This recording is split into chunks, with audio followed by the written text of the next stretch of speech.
Well, it's most important to me to not just answer questions like higher, lower, or whatever, but to try to explain the mechanics, the cause-effect relationships that are going on, right? And the reason I did this study, which then turned into a book, and I'm just a practical markets decision maker, is that three big things are happening in our lifetimes that never happened before. Let me say that again.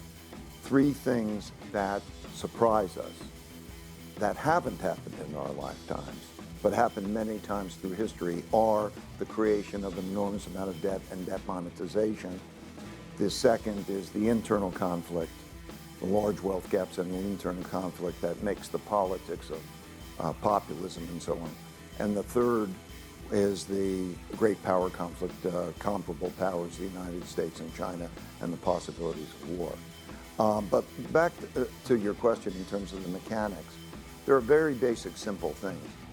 That there is a debt cycle. There are short debt cycles. We're used to those. They last on average about 7 years, give or take about 3. And you have recession, and interest rates are low, inflation is low, and the Federal Reserve becomes stimulative, and then you have growth. You have non-inflationary growth, and you have inflationary growth, and they tighten monetary policy, and then you have the slow up or the recession that follows until the cycle participates. It happens that way. We've had 12 of those. We're in the 13th. We're about halfway through that cycle. We're at the point where interest rates have to rise. Okay, so the level of interest rates, you have to satisfy a debtor and a creditor.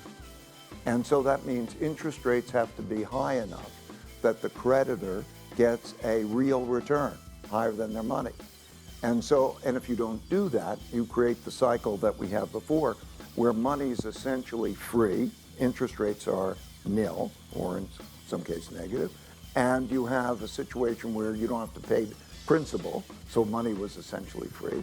Then that imbalance is enormous, and it's made more enormous because even then the supply-demand is not adequate. There's not enough demand to buy those bonds. And so the Federal Reserve's got to come in there and print money and buy those bonds and redistribute wealth. So you have that dip. So now we have moved to a level of real interest rates. Think about inflation. That is, depending on how you calculate, if you look at tips, or if you look at short-term interest rates, they need a 1 to 1.5% real rate. Those days that we have seen in the past are over, and there's a big adjustment in that. So the headline for that is, so who have been the losers? Who have been the winners and who have been the losers? This is a different kind of debt problem, in that what happened is, in order to create this big transfer of wealth that there needed to be, in various ways. The government borrowed a lot of money because they spent a lot more than they earned, and they sell a lot of bonds. And then the Federal Reserve buys bonds, and it subsidizes those bonds. And so the big losers of this cycle has not been the individual balance sheets, because the individual balance sheets have been improved. It is the fact that those who are holding government debt are the ones that are having the losses. So the central banks have all lost a lot of money. The commercial banks bought a lot of these debts. So when we look at the commercial banking problem, it is largely a government debt problem, because there was the financing of holding bonds with short-term interest rates, and so that was the squeeze. So you have that particular dynamic. As we move forward, the higher you raise the debt to income ratio, the more difficult that balancing act becomes. And so we're seeing a trade-off now that interest rates have got to be high enough for the creditor, but not too high for the debtor. And so you're seeing now this adjustment in which you're having sort of a 1%-ish growth rate, not the household sector having a problem, but those who are holding the bonds and so on, they're having the problems. And so you're seeing growth come down with still an inflation issue. The inflation issue comes from two parts, really. First of all, if you spend a lot more than you earn and you give a lot of money in credit, you're going to have an inflation.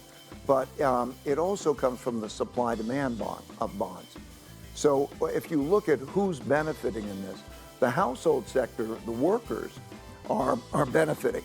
This isn't a classic recession in which the unemployment rate goes up, because the unemployment rate is remaining relatively good because there's wealth transfer, and you have, and they are also having higher wage gauges. And then you have the inefficiency of the global supply chains, which happens there. So what that means, I think, is that you have this stubbornly high inflation. We're not going to go down to our targets for a number of reasons. And then there has to be the real interest rates remaining high in that. And that creates a sort of stagflation kind of environment.